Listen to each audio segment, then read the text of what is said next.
Hello students, operating system हमारा subject चल रहा है। ऑपरेटिंग सिस्टम में हम ऑपरेटिंग सिस्टम का इंट्रोडक्शन पढ़ चुके हैं। Types of operating system last lecture में हमारा टॉपिक चल रहा था, जिसमें हम batch operating system second time, multi programming operating system third type, multi processing operating system पढ़ चुके हैं। आज हम टाइप्स ऑफ ऑपरेटिंग सिस्टम में नेक्स्ट ऑपरेटिंग सिस्टम पढ़ेंगे, जो है हमारा time sharing operating system.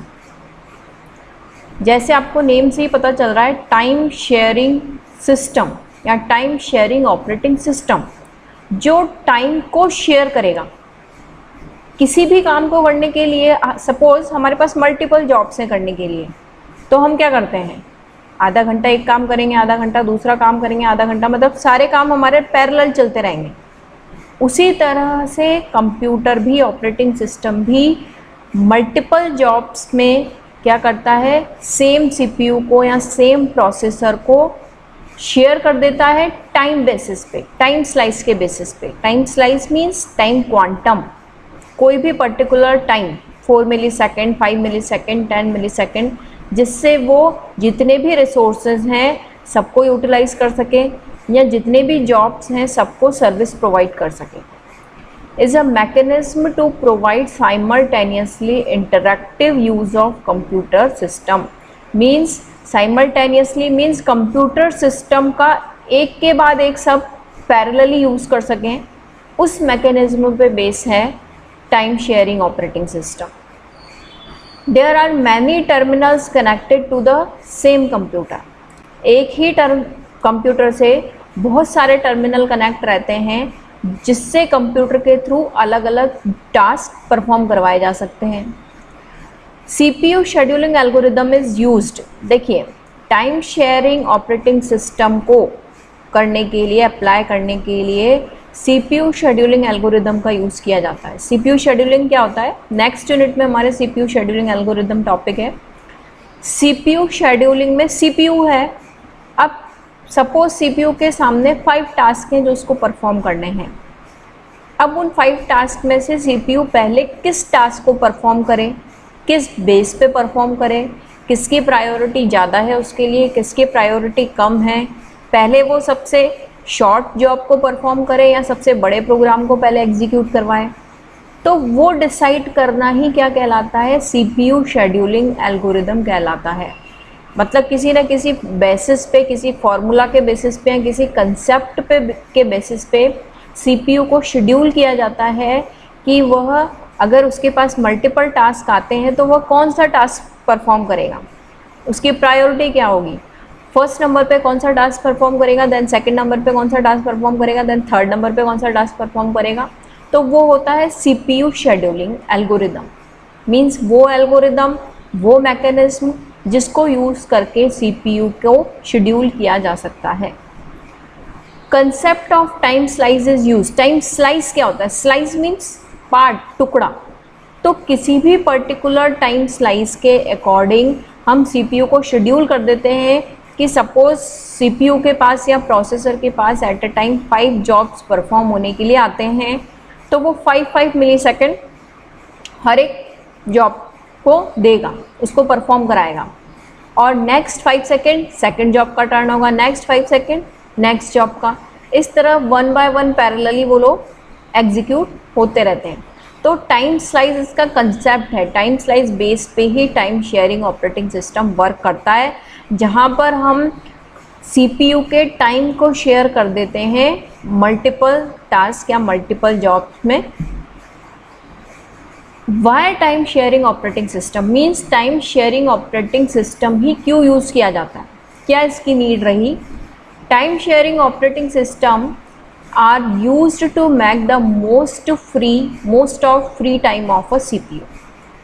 CPU का जो फ्री टाइम था, जिसमें CPU, हमें लगता है CPU वर्क कर रहा है, लेकिन CPU के पास जितने ज़्यादा मल्टीपल टास्क होंगे, जितने ज़्यादा मल्टीपल जॉब्स होंगे, उतना ही CPU एफिशिएंटली वर्क कर पाएगा।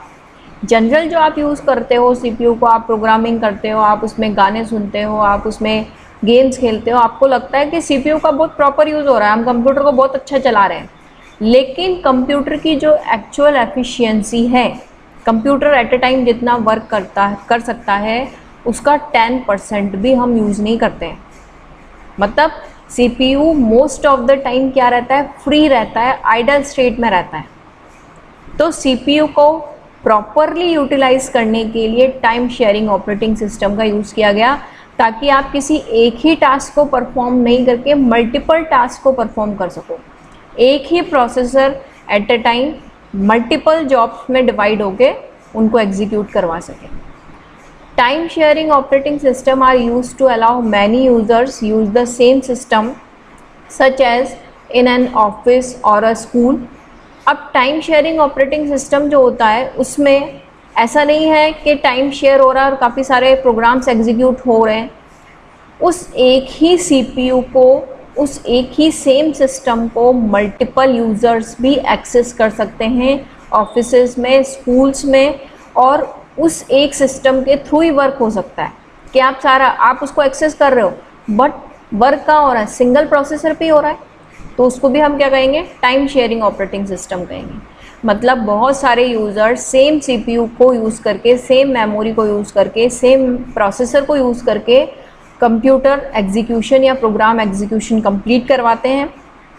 अपने अपने उनको जो भी सिस्टम अलाउड होता है उसमें टाइम को शेयर करते हुए उस सिस्टम से वो टास्क परफॉर्म करवाते हैं, लेकिन उस टास्क को करने के लिए सेम प्रोसेसर या सेम सीपीयू का ही यूज़ किया जाता है। Time sharing operating system also allows many programs to run at the same time। एक ही टाइम पर टाइम शेयरिंग ऑपरेटिंग सिस्टम बहुत सारे प्रोग्राम्स को अलाउड करता है एग्जीक्यूशन के लिए।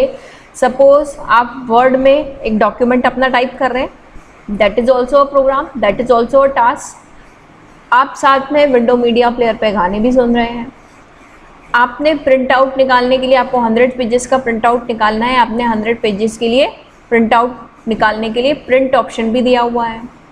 इस तरह से आप मल्टीपल जॉब्स परफॉर्म कर रहे हैं, एक साथ 3 टास्क परफॉर्म कर रहे हैं। हमने 3 टास्क का एग्जांपल लिया है, वैसे हम इससे ज़्यादा भी टास्क परफॉर्म कर सकते हैं। तो हमें ये लगता है कि कंप्यूटर 3 टास्क एक साथ एग्जीक्यूट कर रहा है, लेकिन एक्चुअल में ऐसा होता नहीं है। कंप्यूटर टाइम को शेयर कर रहा है उन तीनों टास्क के बीच में। उसके हिसाब से वो 4 मिलीसेकंड एक टास्क को दे रहा है, 4 मिलीसेकंड दूसरे टास्क को दे रहा है, 4 मिलीसेकंड तीसरे टास्क को दे रहा है। पर 4 मिलीसेकंड कितना छोटा पार्ट होता है, सेकंड का भी कितना 1000वां हिस्से के अकॉर्डिंग 4 मिलीसेकंड है। तो वो इतने कम टाइम पीरियड में ही किसी एक टास्क से परफॉर्म करके दूसरे टास्क पे स्विच हो जाता है, जिससे हमें लगता है कि वो कंटिन्यूसली वर्किंग कर रहा है, लेकिन ऐसा नहीं है। वो इन सारे टास्क के बीच में टाइम को शेयर कर रहा है। एक्चुअली तो वो एट अ टाइम एक ही टास्क परफॉर्म कर सकता है।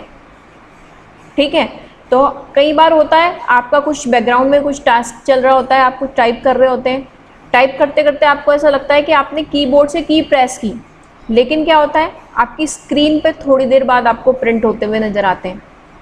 आपने अपना नेम लिखा कीबोर्ड से स्पीडली, और आपको क्या लगता है, और आपके अदर टास्क भी बैकग्राउंड में चल रहे हैं, और आपको क्या लगता है कि वो जो लेटर्स जो आपने लिखे हैं आपके नेम के, या कुछ भी आप टाइपिंग वर्क कर रहे हैं, तो वो आपके टाइप करने के थोड़ी देर बाद, मतलब बहुत लिटिल बिट टाइम हम उसको समझे, सेकंड से भी कम टाइम का डिफरेंस रहता है, लेकिन वो थोड़ी सी देर बाद आपको नज़र आते हैं।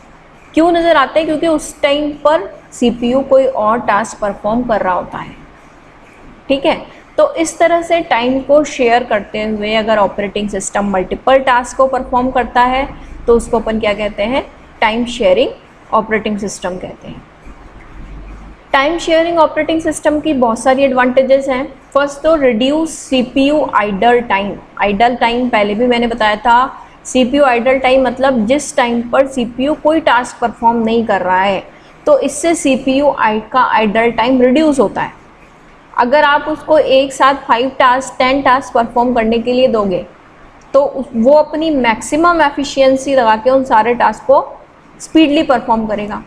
लेकिन आप उसको एक ही टास्क परफॉर्म करने के लिए दोगे, आप टाइप ही कर रहे हो, तो आप तो खुद ही टाइप इतना स्लो कर रहे हो कि वो तो सीपीयू का आइडल टाइम है ही, आप जब एक लेटर से कीबोर्ड से एक लेटर और दूसरा लेटर टाइप करते हो, उसके बीच में जो नैनो सेकंड्स आते हैं वो भी सीपीयू का आइडल टाइम होता है, जब सीपीयू कोई टास्क परफॉर्म नहीं कर रहा होता है, सीपीयू कोई आउटपुट नहीं दे रहा होता है, क्योंकि जब आप की प्रेस कर रहे हो तो आप उसको इनपुट दे रहे हो, तब वो आपको प्रिंट करके दे रहा है, वो आउटपुट है, आपको स्क्रीन पे दिखा रहा है कि आपने टाइप किया है। लेकिन आप एक की से दूसरी की पर जाते टाइम काफ़ी सारे, सीपीयू के अकॉर्डिंग नैनो सेकेंड भी बहुत बड़ा होता है, जिसमें वो काफ़ी सारा टास्क परफॉर्म करवा सकता है, लेकिन क्योंकि उसके पास कोई टास्क परफॉर्म करवाने के लिए नहीं होता है, तो वो क्या हो गया, सीपीयू का आइडल टाइम हो गया। तो इससे हम टाइम शेयरिंग ऑपरेटिंग थ्रू के टाइम शेयरिंग ऑपरेटिंग सिस्टम के थ्रू हम सीपीयू के आइडल टाइम को रिड्यूस कर सकते हैं। Provides advantages of quick response time. Response time means क्या होता है, सीपीयू के अंदर कोई भी टास्क परफॉर्म होने के लिए आता है, या कोई भी प्रोग्राम एग्जीक्यूट होने के लिए आता है, या कोई भी प्रोसेस एग्जीक्यूशन के लिए आता है, तो जब पहली बार उसको सीपीयू मिलता है वो उसका कहलाता है रेस्पॉन्स टाइम। मतलब किसी भी, अगर हम time sharing operating system use कर रहे हैं तो किसी भी टास्क को रेस्पॉन्स बहुत ही जल्दी मिल जाएगा, उसका रेस्पॉन्स टाइम कम हो जाएगा।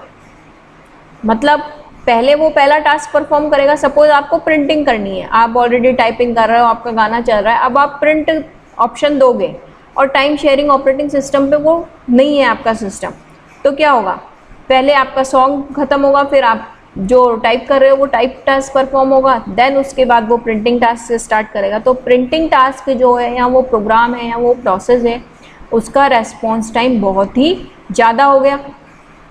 तो उस रेस्पॉन्स टाइम को कम करता है टाइम शेयरिंग ऑपरेटिंग सिस्टम। ठीक है।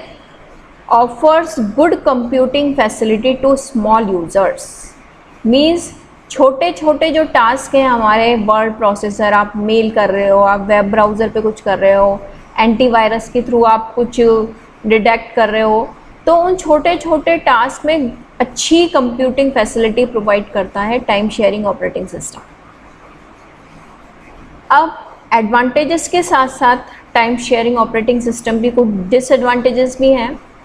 It is more complex than multi programming operating system. Multi programming operating system में तो क्या होता है कि मेन मेमोरी में, हम मल्टी प्रोग्रामिंग ऑपरेटिंग सिस्टम पढ़ चुके हैं, मेन मेमोरी में मल्टीपल टास्क होते हैं और वो वन बाय वन एग्जीक्यूट होते रहते हैं साइमल्टेनियसली, वो मल्टी प्रोग्रामिंग ऑपरेटिंग सिस्टम है।